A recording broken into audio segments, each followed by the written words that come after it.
कैसे आप सभी लोग। गाइस आज हम सीखने वाले हैं कैरा स्मूथ के बारे में। काफ़ी लोग कमेंट कर रहे थे मेरे पास।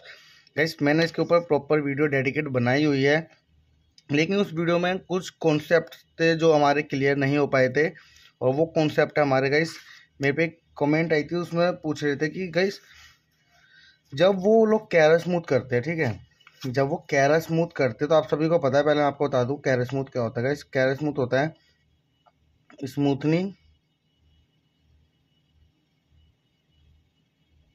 स्मूथनिंग प्लस केराटिन, ठीक है।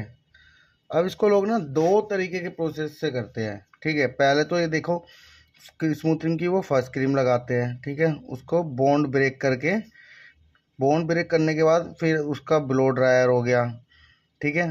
फिर उस आइनिंग हो गई, आइनिंग के बाद जो स्मूथनिंग की सेकंड क्रीम होती है न्यूट्रलाइजर की, इसे स्किप करके वो सीधा केराटिन स्टार्ट कर देते हैं, मतलब केराटिन का प्रोसेस स्टार्ट कर देते हैं, ठीक है।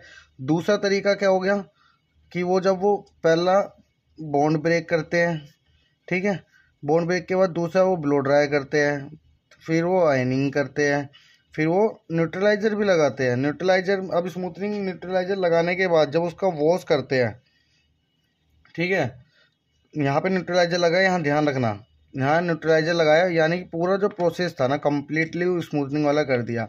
बस बस जो वो जो 2 दिन बाद वॉश होता है ना, वो आज ही वो कर देते हैं।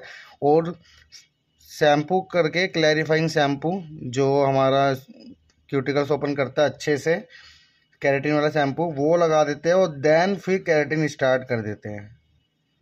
कंफ्यूज मत होना, मैं एक बार रिपीट दुआ कर देता हूँ। स्मूथिंग की फर्स्ट क्रीम लगा के न्यूट्रलाइजर स्किप करके केराटिन कर देते हैं, न्यूट्रलाइजर स्किप कर देते हैं, और यहाँ पे न्यूट्रलाइजर भी लग रहा है और केराटिन भी हो रही है एक साथ। अब लोगों में क्या प्रॉब्लम रहती है कि कौन सा कॉन्सेप्ट सही है। मेरे पास कमेंट ये आई थी कि अगर हम न्यूट्रलाइजर को स्किप कर देंगे, जो हमारा बॉन्ड ब्रेक हुआ है उसको फिक्स तो हमारा न्यूट्रलाइजर करता है। आप सभी को पता है न्यूट्रलाइजर जब तक फिक्स नहीं करेगा बॉन्ड को तो बालों की हेल्थ तो वो वीक ही रहेगी। वो केराटिन तो हमारी लास्ट 3 या 6 मंथ चलती है, ज़्यादा अच्छी केराटिन 6 मंथ चलती है। अब जिस हिसाब से जो केराटिन हमारे पास आ रही है वो मुश्किल से 3 या 4 महीने ही चलती है, ठीक है। चलो लॉन्ग लास्टिंग आप 4 महीने मान के चल लो। 4 महीने बाद जो केराटिन की लैमिनेशन ब्रेक होएगी 4 महीने बाद, तो फिर हेयर की तो वही हालत होगी ना जो बॉन्ड ब्रेक करने के बाद हमने छोड़ा है। गाइस उनका कहना भी सही है, मैं इसमें से दोनों तरीकों को कर चुका हूँ, ठीक है। मैं इसमें से कोई सा भी पैटर्न गलत नहीं बोलूँगा, लेकिन गाइड हेयर की सिचुएशन डिपेंड करती है कि कौन सा तरीका हमें करना चाहिए। तो गाइस मैं बता देता हूँ आपको, देखो मैं ये नहीं बोल रहा कि ये वाला गलत है ये वाला गलत है, मैं आपको सिचुएशन बताऊंगा, आप खुद ही समझ जाओगे कि मैं क्या कहना चाह रहा हूँ। गाइस देखिए, मान लीजिए क्लाइंट का हेयर हमारे पास जो है वो वर्जन हेयर आया है, ठीक है, वर्जन हेयर आया है। अब उनको स्मूथनिंग प्लस केराटिन दोनों चीज़ करानी है, ठीक है, जैसे आपने सजेस्ट किया केरा स्मूथ वगैरह। अब उनके पास वो कहते हैं कि मेरे पास सिर्फ एक ही दिन है, मेरे को दोनों चीज़ एक ही दिन में ही चाहिए।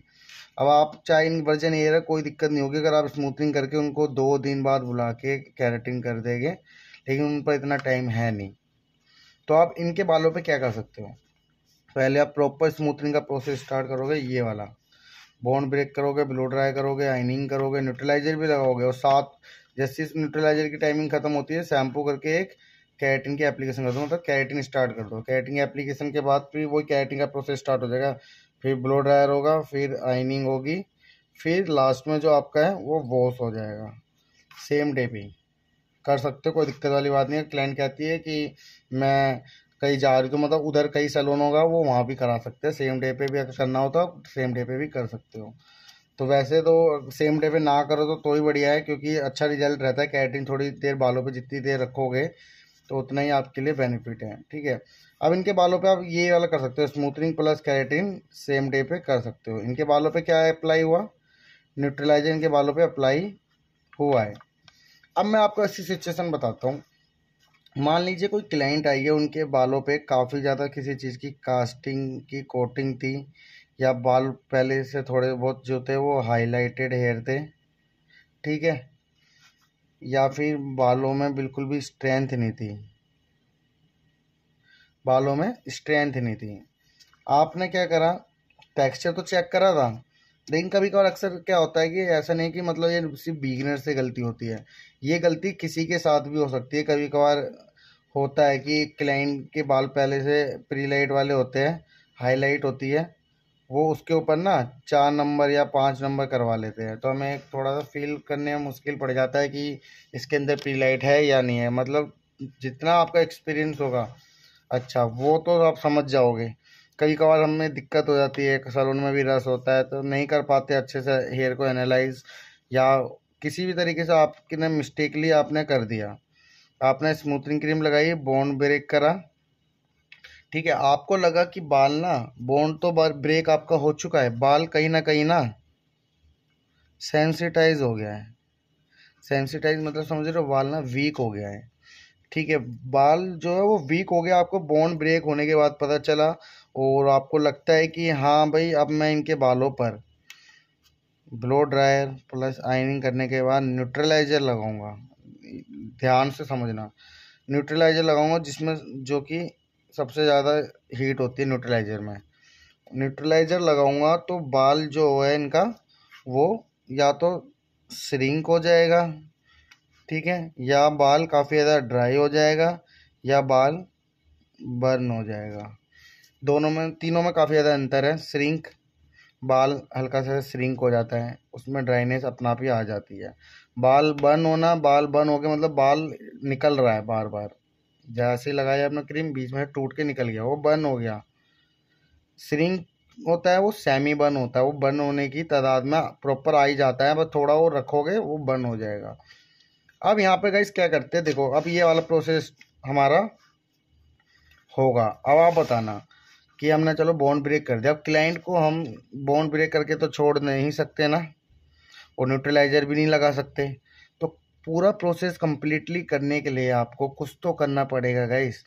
तो इसलिए आप क्या करते हो, आपने आइनिंग करी, फिर उसके बाद आप क्या करोगे, केराटिन की एप्लीकेशन करोगे, फिर केराटिन का ब्लो ड्राई करोगे, फिर ब्लो ड्राई के बाद फिर अच्छे से आइनिंग करोगे। इससे क्या होगा, क्लाइंट के बालों में जो वीकनेस हुई है वो केराटिन से बाल तो श्रिंक ड्राई बर्न ये कुछ भी नहीं होगा। जो वीक बाल हुआ है उसको थोड़ा सा जो प्रोटीन मिलेगा, उससे थोड़ा सा जो बालों में स्ट्रेंथ इनकी बालों में अपना आप आ जाएगी।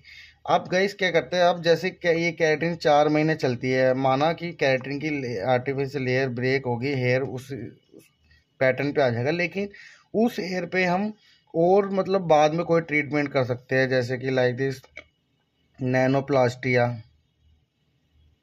ठीक है, नैनोप्लास्टिया कर सकते हो, टेनिनोप्लास्टिया कर सकते हो, सिल्क थेरेपी कर सकते हो, जब तक उसके बाल 4 महीने में बालों में अच्छी स्ट्रेंथ आ जाएगी।